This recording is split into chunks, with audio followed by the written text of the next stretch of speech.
Roy Lichtenstein, one of the masters of American pop art, died yesterday in New York City. In his 73 years, some say he revolutionized modern art. He began painting in the 1940s and soon became tired of abstract expressionism. In his major debut in 1962, it stood in direct contrast to the conventions of the time. His work was bold and bright, mimicking the vivid colors and Ben-Day dots of the comic strips. He went on to apply style to a series of landscapes and nudes and interiors. In an interview in 1963, he described his work as anti-movement and anti-light, anti-mystery and anti-paint quality, anti-zen and anti-all of those brilliant ideas of preceding movements which everyone understands so thoroughly.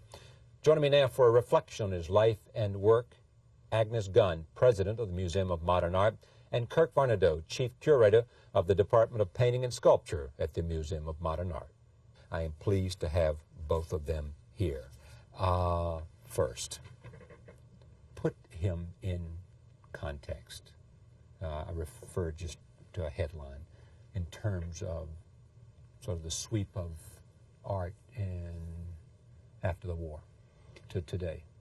Well, the great triumph of New York School painting after the Second World War with a generation of de Kooning and Klein and Pollock reverberated around the world with a kind of abstraction which was predominantly gestural and which seemed to come from the inner resources of a troubled soul, but which was closed in against any reference to the commercial world or to outside subject matter.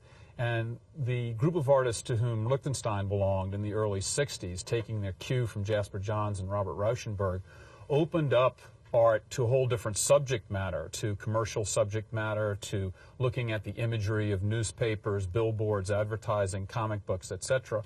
And they did it in a kind of style which had a hard impersonality that was completely the opposite of the spontaneous, cathartic, loose, messy work of abstract expressionism. And it was a kind of ice bath, a kind of cold calling to order for a new kind of art that was more controlled, more rigid, and it had the kind of edge of the shift from the 50s as a more introspective decade to the higher speed, harder hitting 60s. And so the work caught not only the imagination of the art world, but a broad popular imagination as well. And I think that when we look back at it now, 30 or more years later, what Roy and Andy Warhol and the others did in terms of allowing for the appropriation of outside imagery and allowing for a critical critique of consumer culture still reverberates in the work of younger artists today around the world, that they are really at the foundation level of a major new departure in art, not only in America, but certainly in Western Europe and elsewhere as well. Very crucial figures. Fair to say, as Michael Kimmelman said in the New York Times, the quintessential master of pop painting. Fair. Yeah. Aggie, what was he like to know him as an artist? Well, I loved, I guess, his expanse as an artist. The fact that one could say, put him down by saying it was just a parody of the comics, and Kirk so beautifully described that it was more, but to me it was much more, because I could never separate his work from him as an artist. He had such a wry and fun sense of humor about himself as an artist, himself as a person. He was a very modest man, considering how popular he was in an artist, and he was recognized on the street. Many artists, like movie stars, are not recognized. Roy was, and he used to sort of say in such a charming way that it was great to have somebody come up to him and say they knew who he was. He also had this generosity that I think all of us so admired in him, generosity of gifts of his work, of gifts of his money, of gifts of his time to so many different organizations, that I think that was the breadth that I enjoyed. But my best thing was being able to live with Masterpiece, which was a masterpiece. It said, well, Brad, this is a masterpiece. Soon you'll have all New York clamoring for your work. And when we brought it down from Concord and moved to New York and hung it, I thought, well, this has got to be the right place for it, and it's got to be about Roy. And it gave me the same happiness, as well as I loved it as a painting, that Roy did, and his wife Dorothy, who I think always made everyone feel good about knowing them and being with them. This death was unexpected and a shock to friends and people. Roy seemed forever young. It's always startling to realize that he's almost 7 or 8 years older than Jasper Johns, that he was an artist in his early 70s. He always seemed elfin. He had a twinkle in his eye. He had a mischievous kind of irreverence. At the end of his life, he was wearing his hair in a ponytail. He was always incredibly trim, vigorous, forceful, and you just thought he was going to go on forever. Just as his art had a continual freshness, he never seemed to flag for a minute. He was absolutely the same all the years that I knew him, and no one suspected the least sign of an infirmity or weakness in him. He was cut down at the knees in the middle of going on. Let me just introduce this. This is a film made available to me courtesy of Checkerboard Foundation about Roy and his work. And this is him painting a mural at Creative Artists Agency in Los Angeles. And you will see Bob Rauschenberg come in near the end of this clip. Take a look at this. Roy Lichtenstein in Los Angeles, where he's painting a mural at CAA. This building is so much about architecture. It isn't Bauhaus architecture, but it has some relationship to it, that I thought the two architectures would go together. And also the Schlemmer has the appearance, this particular thing, of maybe people going up to the movies or something like that.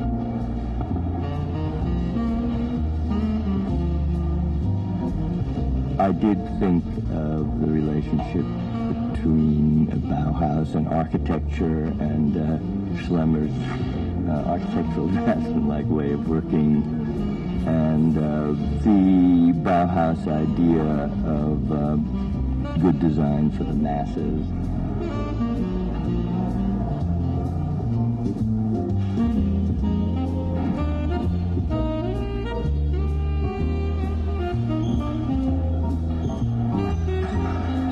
I guess what it is this mechanical way of working he uses, and how that relates to my way of working, and that made it usable.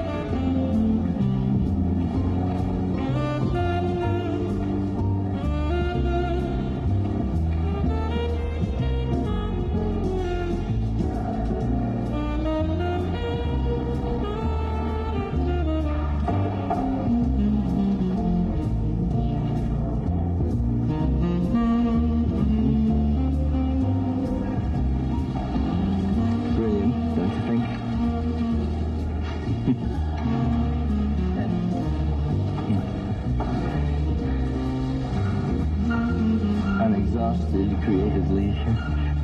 Hey! Needed some help? Huh? You bought elbows you could chew here? What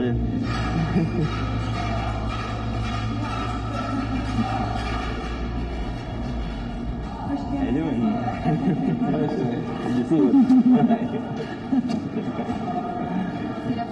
How you doing? Well, just tell me where you want them. Just a few big juicy brush strokes anywhere. Any particular color? Not anymore, right?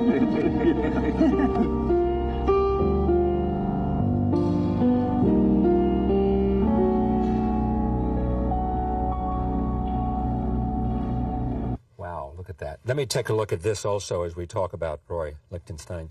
This is A Girl with a Ball, 1961, oil and magna on canvas. Tell me the story of this.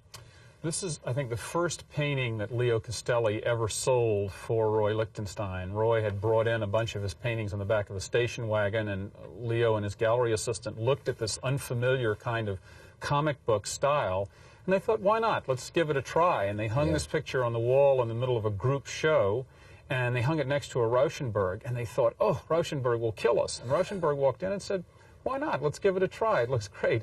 And Philip Johnson walked in and bought it. Yeah. And that was the first kickoff to Roy's career. And then Philip gave it to the museum. And then Philip gave it to the Museum of Modern Art. I was looking for just take a look at some of these, and maybe you can tell me some more of these, just as in a sense you may or may not know more about them. This is Preparedness, 1968, at the Guggenheim. Well, Roy's subject, in a certain sense, was style, and the particular consonance between a kind of decorative style, a functional style in the way that the encoding of the comics works, and the high style of modern art. So Preparedness has to do with a kind of pun on Art Deco and on Léger and that kind of steely, mechanical style of the 30s for which he felt an affinity. Yeah. What will you miss most about him? Well, I think I'll miss his presence as a person. His presence was always very much in a place where he was. As Kirk, I think, said, it was that even the ponytail, the stature, the way he stood, the sinuousness of the vitality that he had, that always made you know he was there, even if you weren't right in front of him talking to him. And I think his enjoyment of life, his enjoyment of being, surprisingly, this much sought-after, wonderful painter. I think he exuded a kind of real health about art and life that will be so missed by so many. We talked to a number of people about coming here, and a number of people just were so in shock, about the loss that they said, I'm afraid that I emotionally am not up to it. What was he trying to do with his own version of Picasso? Well, I think that Roy tremendously admired Picasso. I don't think that he was mocking these artists at all, but he had a kind of perverse sense of humor, and he once said it's like watching an idiot paint Picasso. He wanted to see how something so complex and so extremely subtle and personal, if you pushed it through the filter of something seemingly impersonal, dumb, and reductive, what would come out the other side? And he loved the play between the hot and the cold, between the complex and the reductive, and he liked to take the masters that he knew and redo them, recast them in his own light. It was a way of owning them or getting back to them, and often it's an homage, not a parody or a critique. Yeah. What, in comparison to Warhol? The crucial thing about Warhol is that was an entire personality package. The factory, the films, the assistants, the lifestyle, the blonde wig, the collection. Warhol was a kind of force in a way of being an artist. Roy absolutely lived a completely different life. Warhol embraced attention and focus and media. Glamour, celebrity. Roy led an essentially very bourgeois existence, extremely quiet. All of himself went into the art. Warhol's art has a kind of Goya-esque contrast between glitz and glamour on the one hand and black suicides and depression and bombs and race riots on the other. And Roy's work is very even, extremely cool. It has a consistent kind of irony and detachment that you don't find in Warhol. When you think about the artists you have known and collected, tell me where he influenced specifically and who he influenced in a way that an audience would recognize. Well, I think he even influenced a lot of the younger artists, a lot of the artists that not only were realists but were abstractionists, because his parodies on all of, not parodies as Kirk says, but his compliments on all of art history, I think influenced people very much to look. Many of the artists didn't do the same things, but they looked at the way he broke down the Theo van Doesburg cow and how he made it go from complex to a very abstract cow, what Matisse had done in his backs, what so many other people had done. Then artists began to look at that and they took parts of it. And I think an artist so distant, you would think, as Brian Hunt, for instance, took a lot from Lichtenstein, just from that wonderful brush that looked like a piece of bacon, that piece of brushstroke. A lot of Brian Hunt's work comes from that. Now, they don't directly do the same thing, but they did take from it. But, of course, Kirk would better say that. I want to come back for a final remark with you, Kirk, in just a moment. But here is another clip from this film by the Checkerboard Foundation. Take a look.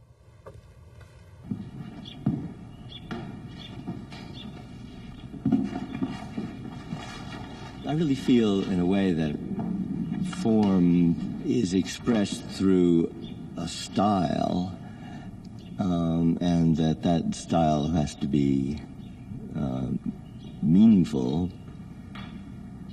To say that art has to be meaningful, that gives you a lot of enlightenment, but it has to say something fundamental about something that art is involved with at that time. I just do whatever it is I think of doing that moment. I'll try it out and see if it's interesting to look at, as well as in theory. And if it's usable and it means something to me, I'll do it.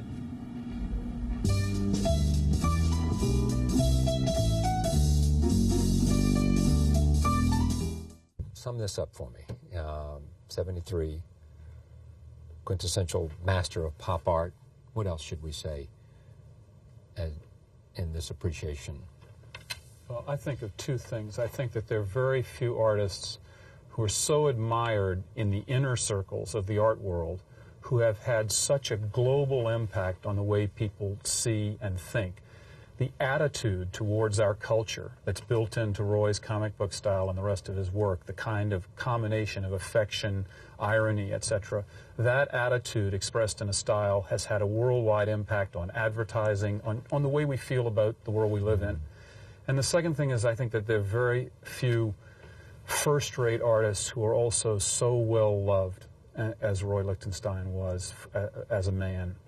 He and his wife were a great presence of generosity and goodwill, never a moment of rancor. His humor, his life is a kind of model of modesty, and everyone tremendously admired him, not only his art, but him. Those two things stick with me. And for you? Well, I don't think you can really extrapolate too much on that. I think that I would just add the fact that I think what he did for me with art history was that he looked back at all of art history, many different painters, many different points in art history. I would take, for instance, German Expressionism, where he did a whole series of works from there, of wood cuts. He gave a whole new, I think the German Expressionists did a marvelous job in making these woodcut prints, but he made, you see, a whole different aspect of that, and I guess it's that he made, for somebody that likes art as much as I do, you know, a whole other dimension to that world, and so I will always remember that. Thank you, Agnes. Thank you, Kirk. Roy Lichtenstein, dead at 73. We'll be right back. Stay with us.